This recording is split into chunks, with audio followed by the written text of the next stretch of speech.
Alright, welcome back to the channel, everybody. As you can tell, this is Anthony in the post-production, and I'm joined by Frank, if you can hear him. That's my cat. Yeah. The audio here going over the deck intro actually was not working, so we have no voice audio for the first couple of minutes here until we get into our first game. So I'm recording this after the fact, and again, Frank is trying to help out, doing his best. This is an Orzhov Aggro list, kind of going over the main cards here, a couple 2-drops in Seasoned Hallowblade and Skyclave Shade. Both are 2-mana 3/1s. The Shade has the Indestructible Clause built in, and, the Hallowblade does, and the Shade is recurable with its landfall triggers. So the reason I wanted to make this deck was basically the power of those two cards. They're both really hard to get rid of. They're both really hard to, or they're both very recurable in a sense, and they offer an interesting take on card advantage, where if you'll notice with this deck, we don't draw a ton of cards, but we have a good way of recurring our threats, both in those 2-drops, another 2-drop in Null Priest of Oblivion. We can kick that and return something from the graveyard. And then Lurrus is a great way to recur our threats as well. Idol of Endurance is a 1-of in the deck. It was kind of just something that I wanted to play. It hasn't really seen much of any play at all. And it's a little bit of a non-bow with things like Lurrus, things like the Null Priest, since those want things to be in the graveyard. But in games where if we either run through all our Lurrus or for whatever reason we can't quite, our Null Priest, we're just not hitting it, then the Idol is a great way to bring our stuff back. It's also nice against rogues, the Dimir rogues, because it will exile a bunch of our graveyard and get our graveyard back down under that 8 count that really sets their deck into overdrive. We also have the Selfless Savior there as a way to kind of protect whatever it is that we may have, whether we put a Demonic Embrace or Maul the Skyclaves on it. We can use the Selfless Savior to protect it. If it's typically we're going to want to do that before we discard with the Shade, with the Hallowblade.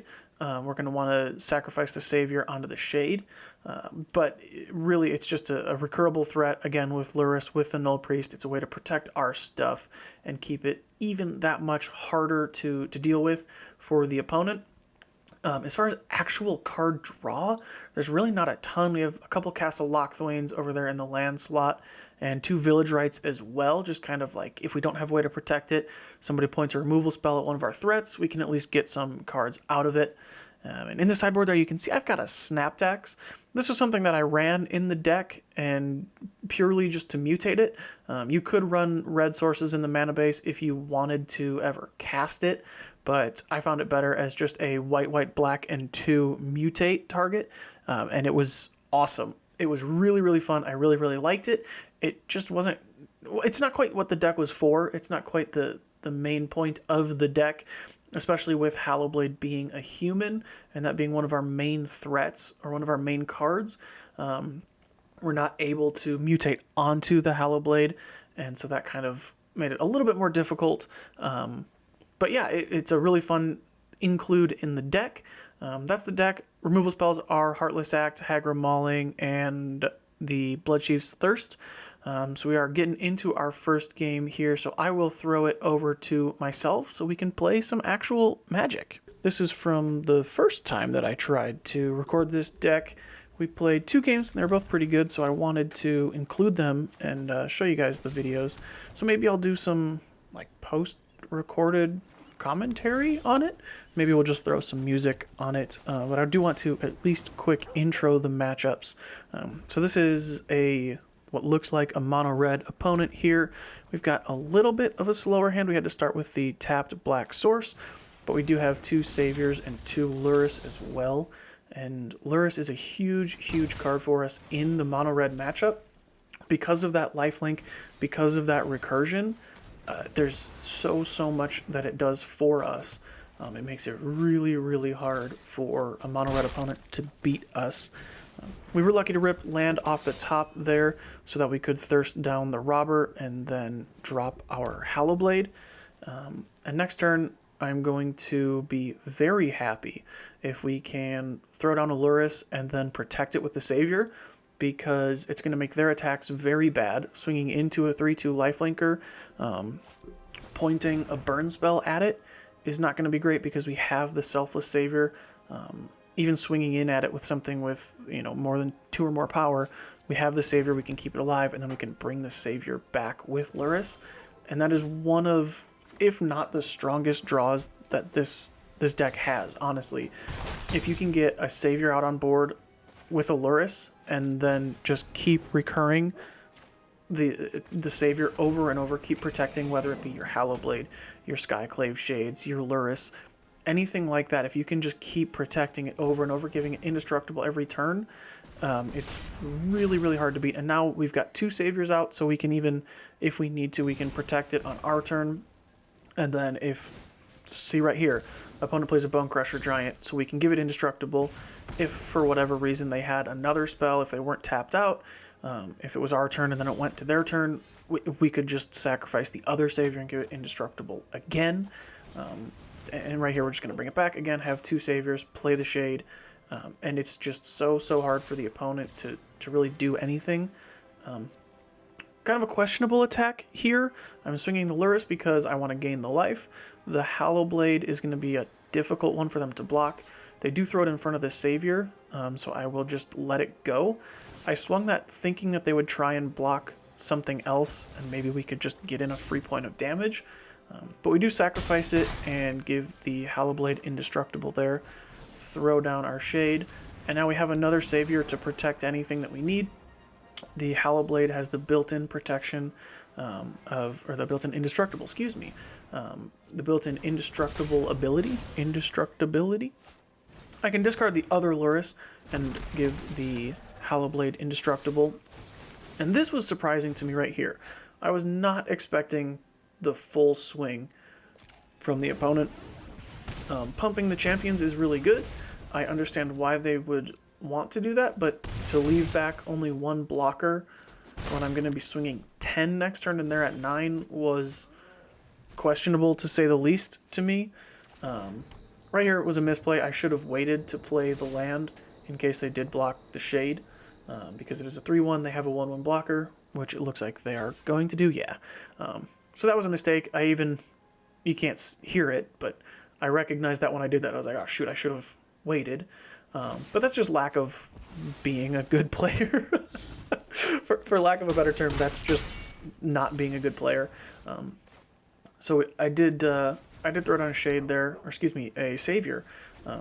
Sacrifice it to protect our Shade, because the Shade is much more valuable to us, and we can just bring back the Savior. And this was one, what is that, the Bombardment or something like that? I had never seen this card before, and it was something where they played it, and I was like, whatever. And then it started doing this, boom, boom, boom, boom, and I was like, okay, hold on a minute. I forget what there was something in Ravnica Allegiance, where if you swung with 1 or less, it was an enchantment, I forget what it was, but it did a very similar thing, where if you swung with a 1 power or less creature, it would deal 1 damage to whatever it was that you were swinging at. Apologies if you hear the cats in the background. I have 2 cats, Frank and Carly, and they are loving it right now, living their best lives playing around. So we do get there on the mono red opponent. Thank you, Kaldazavalon. Sorry, for mispronouncing the name and beating you. That was a really good draw for us in a really good matchup. We do gain a decent bit of life with Lurrus having lifelink, as well as the Null Priest of Oblivion. Both of those in any combination with the, the Maul of the Skyclaves is great, and Demonic Embrace. I wanted to call it Demon's Catastrophe, and I knew that was not the right card. Demonic Embrace, we've got one in hand right here.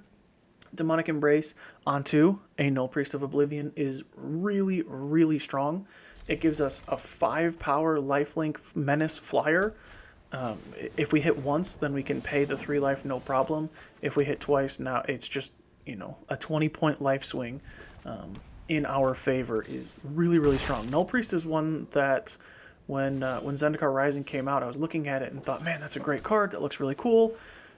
I don't know where it's going to fit. I don't know what it's going to fit into. I was very excited for a Garuda EDH deck.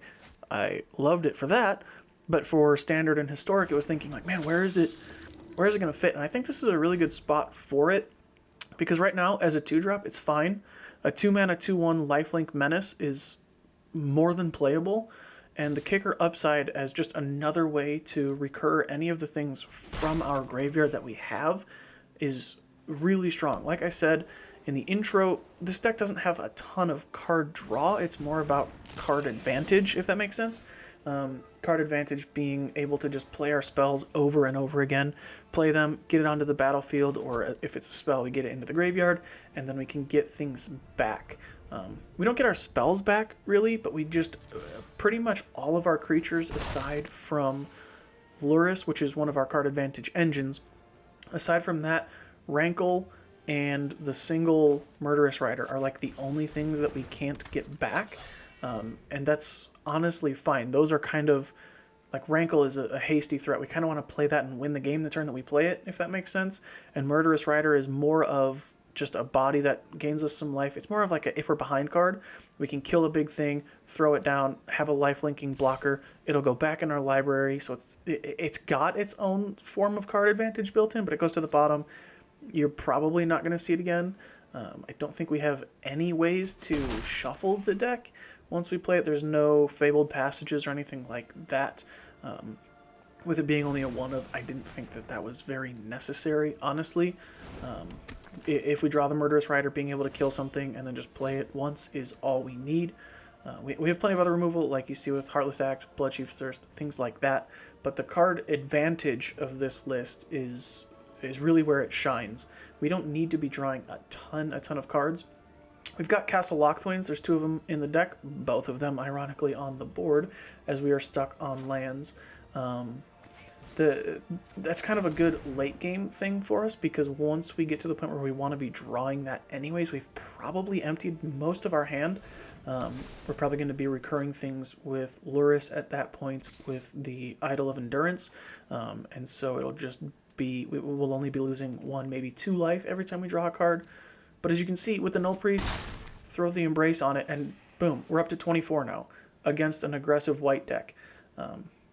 Or at least what appears to be an aggressive white deck. They haven't gotten off to the best curve. Kind of like a mono-white Lurrus deck, it seems like. But the Garrison Cat, I feel like, would only be in an aggressive deck. Giant Killer's not the most aggressive card, but it is a good card being able to tap down our things. They do have the Glass Casket there to take out our Null Priest, but if they didn't, I have a feeling they would have just been tapping it every single turn with the Giant Killer. And that's kind of one... this deck, I haven't played it up against any strong controlling decks, but I feel like we would not be favored in that matchup. I don't think we're quite fast enough to really get in underneath a control type deck. And I think with the amount of removal that they pack, we're not trying to go super wide. We're kind of trying to do a combination of like going tall, and then just kind of, what do people call that? Protect the president or something like that, I've heard people call it, where you just want to build up your one big threat and then just keep it alive. Kind of like the old Is It Drake's list. It was like, play a bunch of spells, get a huge crackling Drake, and then just protect it with counter spells and swing in for a bunch. We're kind of doing something similar to that, but just in the black-white sense. So right here I got a little bit nervous because the Aspirant is actually a really strong card. Being able to throw 1/1 counters every single turn is going to make our attacks that much worse, and that much harder, because it's going to be, okay, now with the Hallowblade we have to discard every turn. With the Null Priest, they can double block and still double block efficiently. Whereas before they had a bunch of 1 toughness things and we could double block and make it a 2-for-1. So that was a bit of a surprise, not a surprise, a bit of a yikes for us there. Unfortunate to not draw the land as well. We've been stuck on 3 for a couple turns now. If we were able to play Rankle last turn, that would have been extremely helpful. If we were able to play Rankle this turn, that would be extremely helpful. But because we don't have a life-linking threat, the opponent is going wide on us. I didn't want to pay the life for the Embrace and throw that onto the Hallowblade. It would have made it a 2-turn clock, but also I didn't know if we were going to have 2 turns because they have that giant killer. I don't know what sort of removal it is that they have. If we were to pay the 3 life, put it on the Hallowblade, and then they just giant killer it every turn, then okay, we swung in, got them down to 5, or I guess it would have been down to 4, but we can't get there after that. Especially if we're not drawing land. If we draw land and then rankle, we would be fine. But we haven't been drawing lands. I didn't want to count on a land draw since we haven't been getting there yet. So I just play the Shade, or the Oblivion there, excuse me, and hold open Village Rites in case they do try and take out my Null Priest. Then I could just Village Rites it away for some cards, hopefully then giving us the land. They do play Mothra. Love the Godzilla art, super cool. So anything that we kill is going to come back with flying, which is going to make our flyers, being the Embrace, being the If We Drew It Maul, the Skyclaves, being Rankle, very difficult to get through, because now they have a 3/4 flyer. Everything else is going to come back as flying blockers as well. And if you notice there, I played the Pathway as a white, not thinking about, as you can see on my face right there, you can see right there, I said, I should have put it as a black, as the black side up. What is it? The Bright Climb? Blight something? I forget. I should have put it as black so that we could hold open Village Rites again. But unfortunately I did not. So we play the Embrace onto the Null Priest to give that flying, since they don't have 2 flyers yet. The Menace can get through. Discarded the Rankle at this point in the game, it's not going to do anything for us. I would honestly rather have the Hallowblade than the Rankle at this point, because they are going to be swinging in and having flying blockers. So the Rankle wasn't going to do anything for us. Basri was one that I was looking at including in this list, but I decided not to. The double white on turn 3 was going to be a little bit tough for us consistently, at least. And I just wanted to jam as many creatures in as we could so that we can recur those things. I think we're running 21 creatures in the list. There's a full deck list down in the description below. But them swinging right here, them swinging with the Mothra really, really surprised me, because they're empty-handed. They have no way to block the Null Priest. They're going to have to tap it with the Giant Killer.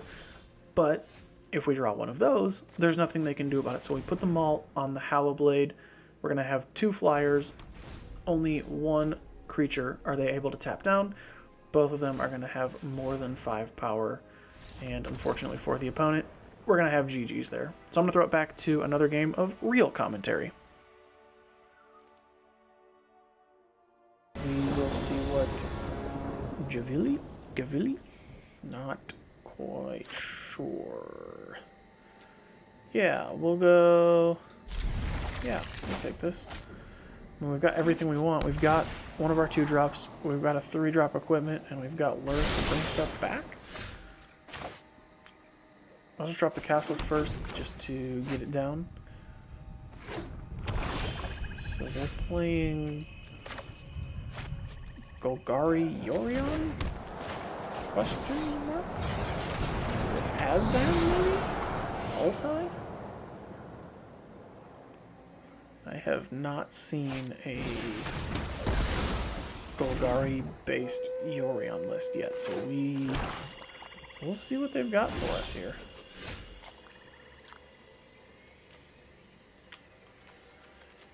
I think we'll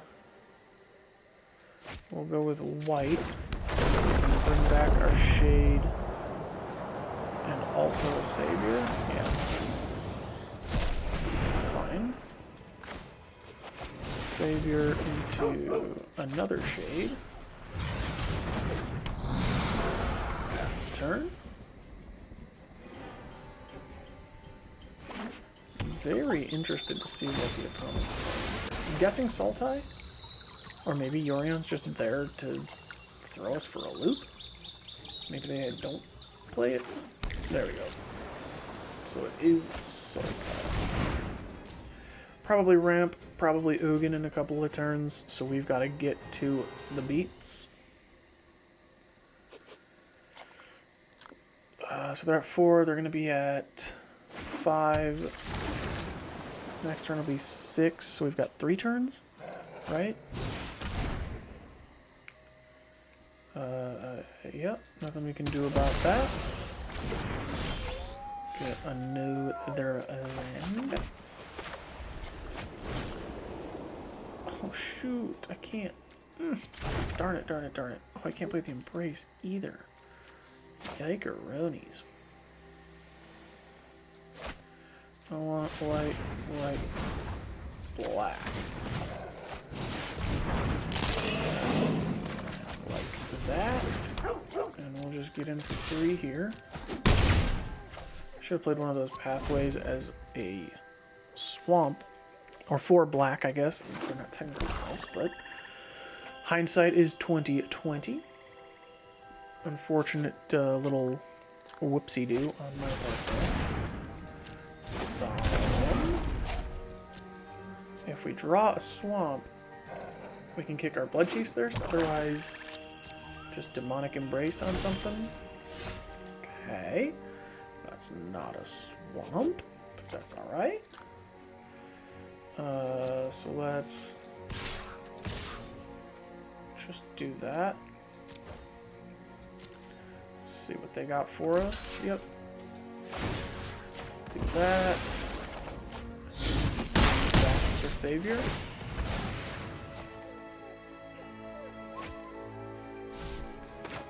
Bring that back. And I think I'm going to hold the land in case we needed to bring back the Shade. Playing a 4th white source isn't going to do us anything. We have no white in hand, and we have no double white in the deck. So the chances of having 3 or needing more than 3 white pips in a turn is 0. But we will see. Let's see what they got. Destroy a non-basic land. Okay. So we'll get a swamp. We were already cut on black, so that's a bummer. But now we at least got an untapped black that we can do nothing with. So they buy Urian. Hagra Mauling. There's going to be our swamp. Or at least bang, bang, bang. Nothing else to do. So next one we can either Rankle or Embrace. Depending on what the opponent does, of course. No Ugin yet. Ugin would just be a GG. So we're hoping they don't have it. Please, please, please. Just trying to draw a card here. So they cannot cast Ugin if they've got it. They can still Yorion. Which they do. Nothing to bounce. Back to us. Deals damage to the number of creatures. So we don't have a way to do that yet, do we? I guess we can try and bait them into it. I think it's just smarter to do this. I think we're just getting too cheeky. Trying to bait them into blocking something and then hit it with the takedown, give it indestructible with the Savior is just asking too much. We just need to dodge Ugin here. Really is all we need to do. And we should be off to les races. Let's just do this. Give it protection. Or indestructible, I mean. What do they have? Extinction event, maybe? I guess we have an odd and an even, so that's good for us. Languish is only in historic. They could try and gain life, but it wouldn't be enough. We can still deal 6.